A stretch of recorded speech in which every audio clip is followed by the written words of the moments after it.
बच्चों, आज के इस वीडियो में आपका बहुत बहुत स्वागत है। मैं व्याकरण की अगली कड़ी में आपको सर्वनाम पढ़ाने जा रही हूँ। तो सबसे पहले मैं एक अनुच्छेद पढ़ूंगी, फिर आप उस अनुच्छेद को सुनकर आप अपनी कॉपी पर सर्वनाम शब्दों को अलग करके लिखें। फिर मैं आपको आगे की बात समझाऊंगी। तो सबसे पहले मैं एक अनुच्छेद पढ़ती हूँ। आधुनिक भारत के प्रमुख वैज्ञानिकों में डॉक्टर विक्रम साराभाई का महत्वपूर्ण स्थान है। डॉक्टर विक्रम साराभाई बहुमुखी प्रतिभा के धनी थे। डॉक्टर विक्रम साराभाई उच्च कोटि के वैज्ञानिक और कुशल प्रशासक थे। डॉक्टर विक्रम साराभाई ने प्रौद्योगिकी और शिक्षा के क्षेत्र में महत्वपूर्ण कार्य किया। अब ये गद्यांश मैंने पढ़ा जिसमें मैंने डॉक्टर विक्रम साराभाई के बारे में आपको कुछ बताया और हर लाइन में मैंने विक्रम साराभाई का नाम लिया। अब लगातार मैंने उसी लाइन को विक्रम साराभाई का महत्वपूर्ण स्थान है। विक्रम साराभाई महत्वपूर्ण बहुमुखी प्रतिभा के धनी थे। विक्रम साराभाई उच्च कोटि के वैज्ञानिक थे। विक्रम साराभाई कुशल प्रशासक थे। विक्रम साराभाई और प्रौद्योगिकी और शिक्षा के क्षेत्र में महत्वपूर्ण कार्य किए। तो ये वाक्य हर बार विक्रम साराभाई को कहते रहने से जो उसका भाव है, उस भाव के सौंदर्य में कमी आ जाती है। यदि इसी वाक्य को हम हर बार विक्रम साराभाई न कह के हम उसकी जगह वह या वे लगा दें तो संभवतः अनुच्छेद का जो सौंदर्य है वो बढ़ जाएगा। तो सर्वनाम शब्द इसी स्थान पर प्रयोग किए जाते हैं। यदि मैं यहाँ पर वाक्य पढ़ते समय उसमें परिवर्तन करके ऐसे पढ़ूं कि आधुनिक भारत के प्रमुख वैज्ञानिकों में डॉक्टर विक्रम साराभाई का महत्वपूर्ण स्थान है। वे बहुमुखी प्रतिभा के धनी थे। वे उच्च कोटि के वैज्ञानिक और कुशल प्रशासक थे। उन्होंने प्रौद्योगिकी और शिक्षा के क्षेत्र में महत्वपूर्ण कार्य किए। तो जो हमें हर बार विक्रम साराभाई कहना पड़ रहा था, उसकी जगह हम वह और वे और उन्हें आदि शब्दों का प्रयोग कर अपने भाव की अभिव्यक्ति कर सकते हैं। तो यानी सर्वनाम क्या है? ऐसे शब्दों के स्थान पर प्रयोग किए जाने वाला शब्द, वो सर्वनाम है। साधारण बोलचाल की भाषा में, बिना व्याकरणिक भाषा के मैं आपको समझा रही हूँ, परिभाषा के रूप में नहीं, सिर्फ बोलचाल के शब्दों में मैं आपको समझा रही हूँ। तो ये कहा गया है। अब मैंने आपको अनुच्छेद बताया, तो हुआ क्या इस शब्द की व्याख्या? तो शब्द की व्याख्या में हुआ क्या कि संज्ञा के स्थान पर प्रयोग किए जाने वाला जो शब्द होता है वही सर्वनाम कहलाता है। यही यहाँ पर कहा गया है। तो मैं आपको बता दूं कि संज्ञा के स्थान पर प्रयोग किए जाने वाला जो शब्द है वो सर्वनाम कहलाता है। और सर्वनाम शब्द में दो शब्दों के योग से बना हुआ है। सर्वनाम शब्द जो है वो दो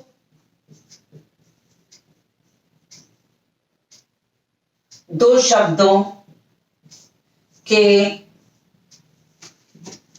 योग से बना है। कौन से दो शब्द हैं? सर्व और प्लस नाम। अब सर्व और नाम जब दो शब्द आए तो सर्व शब्द का अर्थ हुआ क्या? सर्व का अर्थ है सबका,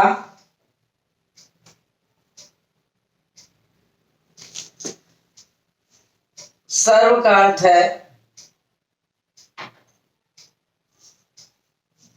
सबका और नाम का अर्थ है नाम। यानी सबके नाम के स्थान पर जो शब्द प्रयोग किया जाता है उसे सर्वनाम कहते हैं। बोलचाल की भाषा में कहें कि सबके नाम के स्थान पर जो शब्द प्रयोग किया जाता है उसे सर्वनाम कहते हैं। तो यानी कि बोलचाल के शब्दों में यदि मैं आपसे बात करूं तो बोलचाल के शब्दों में इसका अर्थ हुआ कि जो नाम के स्थान पर, जो सबके नाम के स्थान पर शब्द प्रयोग हो रहा है वही सर्वनाम है। तो ये कहा गया, लेकिन व्याकरणिक परिभाषा की दृष्टि से ये बात नहीं है, ये सिर्फ बोलचाल में मैंने आपको समझाया है। इसकी परिभाषा मैं बाद में लिखूंगी।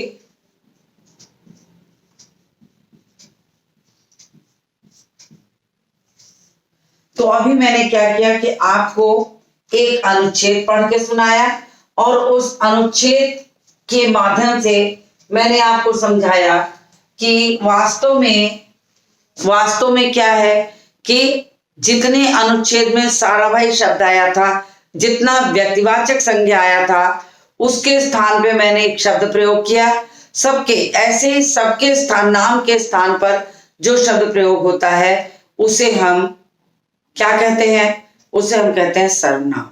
तो ये इसकी परिभाषा हो गई। तो परिभाषा के साथ ही साथ मैं आपको इसके वास्तव में जो परिभाषा, व्याकरणिक परिभाषा है वो लिखने चल रही हूं।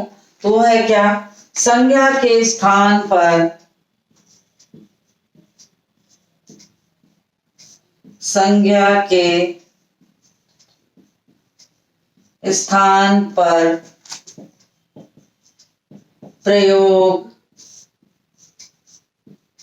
किए जाने वाले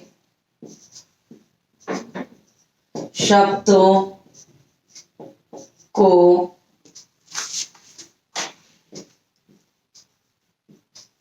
सर्वनाम कहते हैं।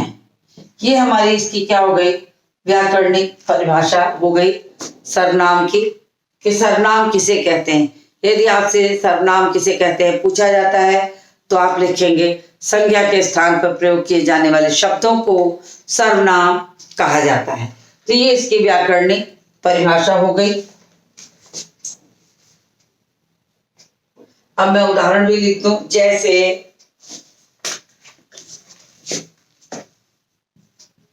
जैसे वह, वे, आप, उन्हें, तुम, तुम्हें,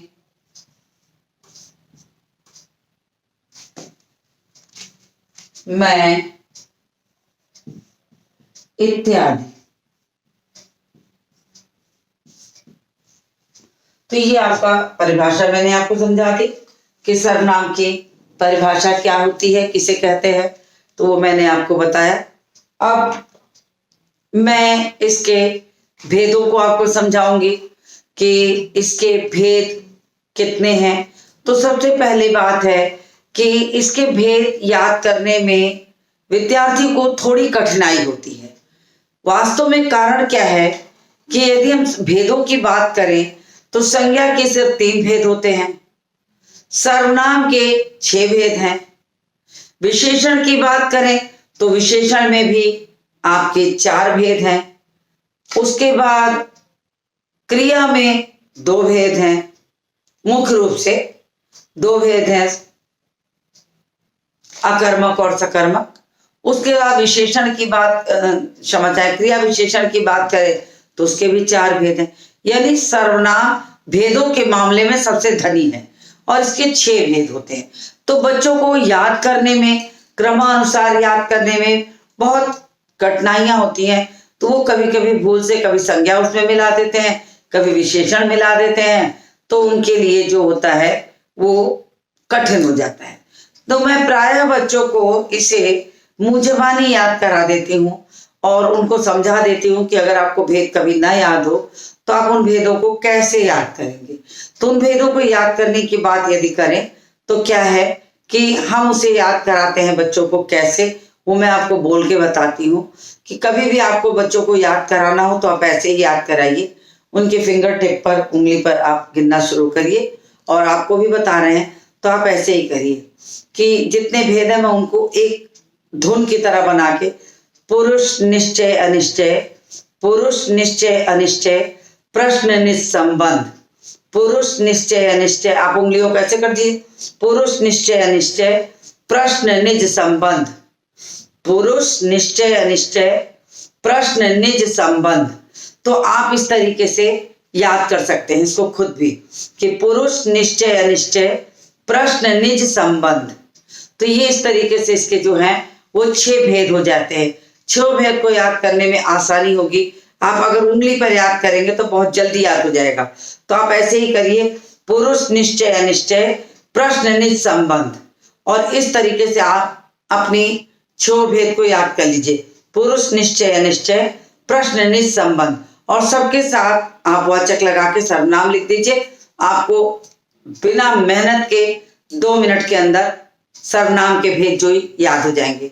तो मैं अपनी कक्षा में जब पढ़ाती हूँ तो बच्चों को एक दिन उनको याद करने को देती हूँ, दूसरे दिन पूछती हूँ, तो फिर आने पे बच्चे वही, कोई कुछ भूल गया, कोई दूसरा भूल गया, तो मैं उनको एक क्रम बना देती हूँ कि पुरुष निश्चय अनिश्चय, प्रश्न निज संबंध। अब वो गीत की तरह याद कर लेते हैं, पुरुष निश्चय अनिश्चय, प्रश्न निज संबंध। अब होगा क्या कि वो इस तरीके से याद करने से कभी भी नहीं भूलते हैं, चाहे कितनी भी उम्र हो जाएगी, बल्कि और तो और छोड़िए वो अपने छोटे भाई बहनों को भी बताते हैं। तो मैं सर्वनाम के भेद लिखती हूँ। सर्वनाम के भेद। अब सर्वनाम के कुल 6 भेद हैं।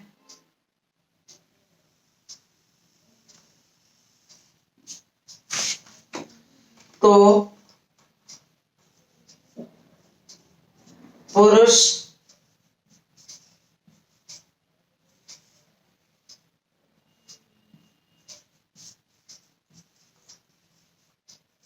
पुरुषवाचक, निश्चयवाचक,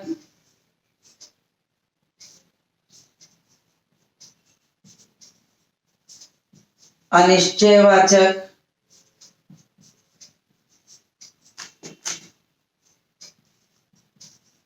प्रश्नवाचक,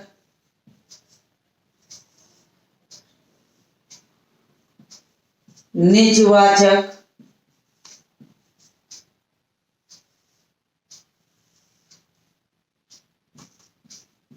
और संबंधवाचक।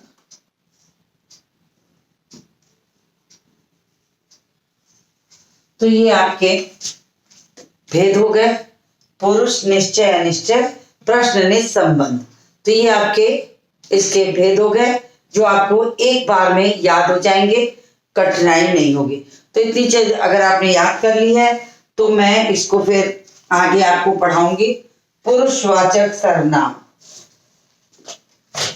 और अगली हेडिंग है, पहला, दूसरा, तीसरा, चौथा, पांचवा और छठा। ये मैंने 6 बता दिए। तो अब इसमें क्या करते हैं, पहले का भेद लिखते हैं। पुरुषवाचक सर्वनाम। अब पुरुषवाचक सर्वनाम जो होता है वो आपको एक तरीके से समझने की आदत डालनी चाहिए कि पुरुषवाचक सर्वनाम क्या है। तो वास्तव में पुरुषवाचक सर्वनाम जो है वो क्या है, एक चीज हम बोलेंगे, हमारी बोली चीज को अगला व्यक्ति सुनेगा, और अगर हम अगले व्यक्ति से किसी तीसरे व्यक्ति की बात करते हैं तो 3 तरह का क्रम इसमें बनेगा। एक, जैसे मैं बोल रही हूं तो आप सुन रहे हैं, और मैं आपसे किसी तीसरे की बात जब करने लगूं तो हम 3 का यहाँ एक पेयर की तरह कहना चाहिए बन जाएगा, मेरा, आपका और अगले तीसरे का, यानी मैं, आप और तीसरा जो है। तो ये 3 पेयर है जो इस पुरुषवाचक सर्वनाम से स्पष्ट होता है। अब पुरुषवाचक सर्वनाम की बात हुई, यानी मैं कौन है? मैं तो हमेशा वक्ता होगा। जो मैं है, जैसे मैं यहां बोल रही हूं तो मैं वक्ता हूं। तुम कौन है? तुम कौन होता है? श्रोता होता है। जो तुम होता है वो हमेशा श्रोता होता है, जो सुनता है उसे हम तुम कहते हैं। फिर वक्ता बोलता है, श्रोता सुनता है, और वक्ता श्रोता से अगर तीसरे के बारे में बात करता है तो वो कोई अन्य हो जाता है। तो इस सिचुएशन से आप पूरे पुरुषवाचक सर्वनाम को अच्छी तरह से समझ सकते हैं कि पुरुषवाचक सर्वनाम वास्तव में किसे कहते हैं, क्या होता है। तो ये मैंने आपको बिल्कुल संक्षेप में पहले पुरुषवाचक की स्थिति को समझाया कि पुरुषवाचक की स्थिति क्या है। तो पहले आप इतनी चीजों को स्क्रीनशॉट लेके उतार लीजिए, फिर मैं पुरुषवाचक सर्वनाम आपको समझाऊंगी। तो इतना आपने उतार लिया होगा, तो मैं इसके आगे अब पुरुषवाचक सर्वनाम समझाने चल रही हूं। पुरुषवाचक सर्वनाम किसे कहते हैं? अगर आपको ये प्रश्न आता है तो आप इसकी परिभाषा याद करने के पहले 3 स्थितियों को याद कीजिए कि पुरुषवाचक सर्वनाम जो बोलने वाले के लिए, सुनने वाले के लिए और किसी अन्य के लिए प्रयोग किया जाता हो, उसी को हम पुरुषवाचक सर्वनाम कहते हैं। तो हम इसकी परिभाषा कैसे लिखेंगे? इसकी परिभाषा हम लिखेंगे कि जो सर्वनाम, इसकी परिभाषा हुई कि जो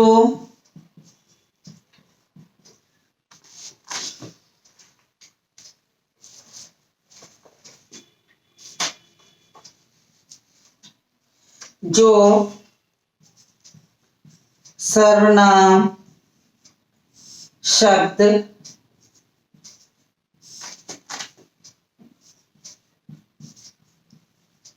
बोलने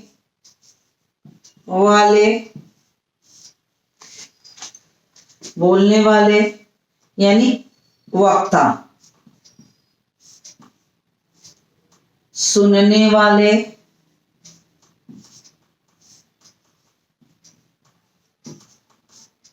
अर्थात श्रोता, बोलने वाले, सुनने वाले और बोलने वाले, सुनने वाले और किसी अन्य के लिए प्रयोग किया जाता है, उसे पुरुषवाचक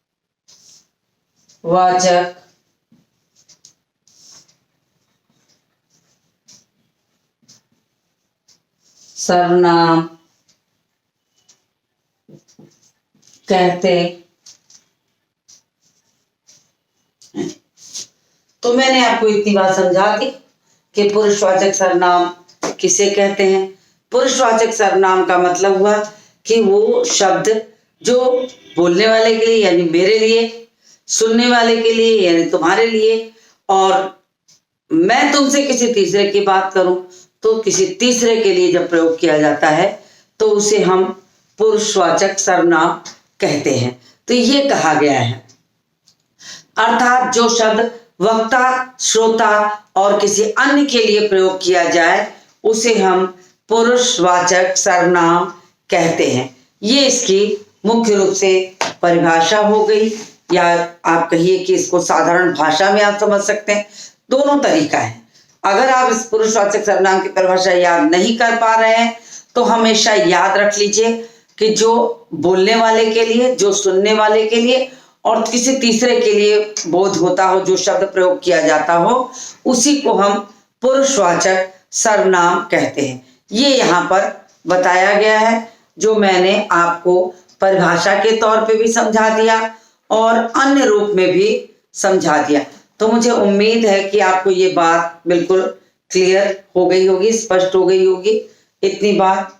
तो मैं अब इसको और आगे आपको उदाहरण लिखने के पहले इसको समझाने की कोशिश करती हूँ कि कैसे आप इसको समझेंगे। तो मैं इसको एक चार्ट की तरह बना रही हूं। तो ये मैं यहां लिख देती हूं, पुरुषवाचक में हो गया क्या, 3 बना लीजिए, वक्ता,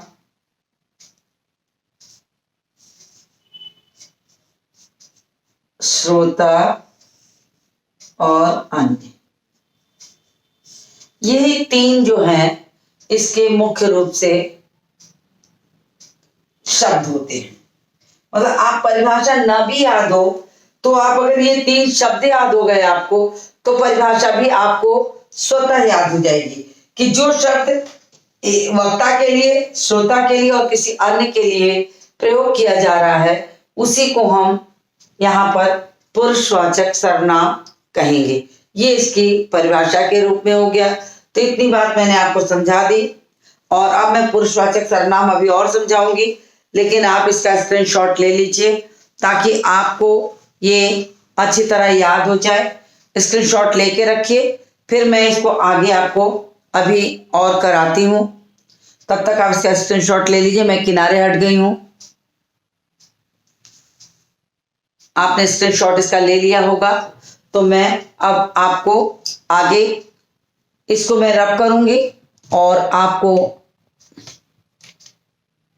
मैं थोड़ा सा कैमरे को एडजस्ट कर दे रही हूं ताकि आपको आसानी से दिखाई दे और जो चीज़ समझ में ना आ रही हो वो भी आ जाएगी। तो मैं थोड़ा सा कैमरे को एडजस्ट कर देती हूँ, तो मुझे लग रहा है कि आपको अच्छे से समझ में आएगा। तो इतना हो गया है, तो मैं अब इसको रब करने चल रही हूँ। इतनी चीजें आपने लिखी, मैं अब इसी को ऊपर समझाऊंगी। तब तक आप इसको उतार चुके होंगे, जो नहीं उतारे हैं वो उतार लें।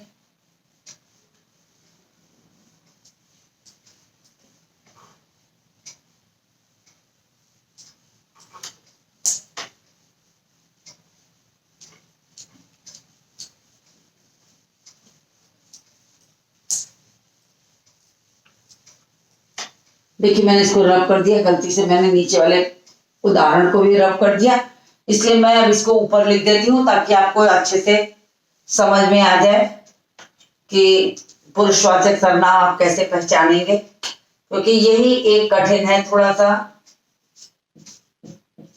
पुरुषवाचक आप भी अपनी कॉपी पर ऐसे ही चार्ट बना लीजिए, तो आपको बहुत आसानी से पुरुषवाचक समझ में आ जाएगा और आपको परिभाषा कभी भी याद नहीं करनी पड़ेगी।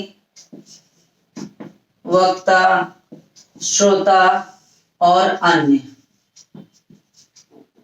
अब इसको मैं साधारण भाषा में लिख देती हूँ। बोलने वाला, क्लास 6 के बच्चों को वक्ता का मतलब पता होना चाहिए, तो मैं इसको नीचे लिख देती हूँ। बोलने वाला, सुनने वाला, यानी श्रोता किसको कहते हैं, वक्ता किसको कहते हैं, कोई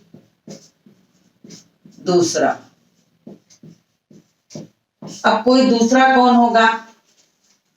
बोलने वाला हमेशा इससे बात करता है, इसका सीधा कांटेक्ट इससे होता है, लेकिन इससे सीधा कांटेक्ट नहीं होता है। ये इससे इसकी बात जब करने लगेगा तो ये अन्य के रूप में आ जाएगा। तो ये आपको याद रखना होगा कि बोलने वाला, सुनने वाला और अन्य का क्या मतलब हुआ। यानी इसका सुनने वाले से सीधा कांटेक्ट है, मगर इससे इसका सीधा कांटेक्ट नहीं है। तो ये आपको हमेशा ध्यान रखना होगा। अब देखिए बोलने वाला कौन होगा, मैं उसका उदाहरण समझाती हूँ। मैं और हम, ये हमेशा उदाहरण जो है बोलने वालों के हैं। और सुनने वाले का क्या होता है? तुम और आप।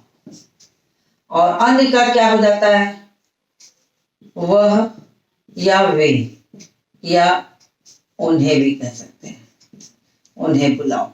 तो ये 3 उदाहरण भी मैंने इसीलिए साथ साथ लिखे कि आपको इसके माध्यम से पूरा पुरुषवाचक सर्वनाम अपने आप आपको क्लियर हो जाएगा। ये मैंने आपको बता दिया ताकि आपको आसानी से पुरुषवाचक सर्वनाम बिल्कुल स्पष्ट हो जाए, कोई कठिनाई ना हो। तो मैंने इतना आपको समझा दिया कि पुरुषवाचक सर्वनाम किसे कहते हैं। तो अब आपको परिभाषा भी याद हो गई होगी। अब मैं कुछ उदाहरण पे चलती हूँ, कुछ उदाहरण लिखूंगी।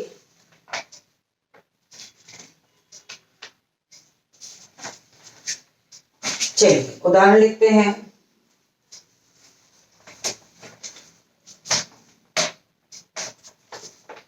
मैं विद्यालय जा रहा हूं। मैं विद्यालय जा रहा हूं। तुम भी मेरे साथ चलो। तुम भी मेरे साथ चलो।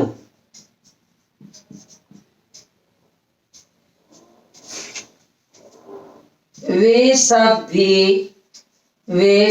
भी साथ चलेंगे। अब देखिए यहां पे मैंने तीनों को इसमें समेटने की कोशिश की है। मैं विद्यालय जा रहा हूं, तुम भी साथ चलो, और ये इसे कहना वे सब भी साथ चलेंगे। तो देखिए एक वाक्य में कैसे तीनों को कोशिश की गई है समेटने की। तो इससे क्या होता है, इससे स्पष्ट होता है कि पुरुषवाचक सर्वनाम कैसे प्रयोग किया जाता है। इसने इससे बात की और इससे बात करके इसकी बात की, यानी वक्ता ने श्रोता से की और वक्ता ने श्रोता से अन्य की बात की। तो तीनों को एक साथ इसमें हम समेट सकते हैं। तो इतनी बात मुझे लगता है कि आपको अच्छी तरह से समझ में आ गई होगी। तो अब मैं इतना समझाने के बाद अब आगे लिखती हूं। हम कल प्रगति मैदान में, अब देखिए इसका प्रयोग कर रहे हैं। इसका प्रयोग है कि हम कल आगरा गए थे। आप भी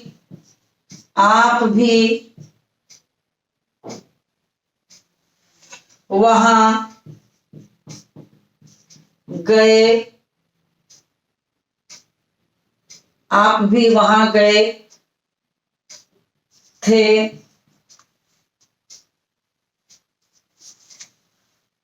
वे सब भी वहीं मिले। अब देखिए मैंने दूसरे वाले को उसने समेटा। अब हम कल आगरा गए थे। आप भी वहां गए थे। इसको चाहे क्वेश्चन मार्क में कर दीजिए चाहे। फिर क्या हुआ, आप भी वहां गए थे। फिर इसी में इसने इससे कहा वे सब भी वहां मिले, या उन्हें भी साथ ले चलो, ऐसे भी कर सकते हैं। तो इनमें से आपका प्रयोग हो जाएगा। तो इस तरीके से जो पुरुषवाचक सर्वनाम है उसके उदाहरण लिखकर मैंने आपको यहाँ समझाने की कोशिश की है कि कैसे हम उदाहरण के माध्यम से और बिल्कुल आसानी से इसकी परिभाषा, इसके उदाहरण सब आपको आसानी से याद हो जाएंगे। बिल्कुल परिभाषा और उदाहरण दोनों साथ साथ याद होंगे। तो अब देखिए उपयुक्त वाक्यों में क्या है, ये जो है वक्ता के द्वारा प्रयोग किया जा रहा है। ये हमेशा वक्ता के द्वारा, ये वक्ता के द्वारा हो रहा है। ये वक्ता के द्वारा हो रहा है। मतलब ये वक्ता के द्वारा क्या वक्ता के लिए हो रहा है, ये वक्ता के लिए है, ये श्रोता के लिए है, श्रोता के लिए, और ये अन्य के लिए। अब आपको परिभाषा में पूरी तरीके से कठिनाई नहीं होगी, बिल्कुल स्पष्ट हो गया होगा कि हाँ पुरुषवाचक सर्वनाम का उदाहरण जो है वो एकदम स्पष्ट हो गया होगा, कैसे वक्ता, श्रोता और अन्य के लिए ये कहा गया है। तो मुझे उम्मीद है कि आपको ये पूरी चीजें अभी बिल्कुल स्पष्ट हो गई होंगी। इसके आगे के भेदों को मैं इसके बाद के वीडियो में पढ़ाऊंगी। तो आज के लिए इतना बहुत है, आप इसको दोहराइए, और दोहराने के साथ साथ कोई कठिनाई हो तो आप मुझसे पूछ सकते हैं, ऑनलाइन कक्षाओं में पूछ सकते हैं, लेकिन आप इसको दोहरा कर पुनः पढ़ें। तो मैंने रिवीजन करा दिया, तो आपको भी पढ़ना होगा। तो इसी के साथ इस वीडियो को समाप्त करती हूँ और मिलती हूँ आपसे अगले वीडियो में।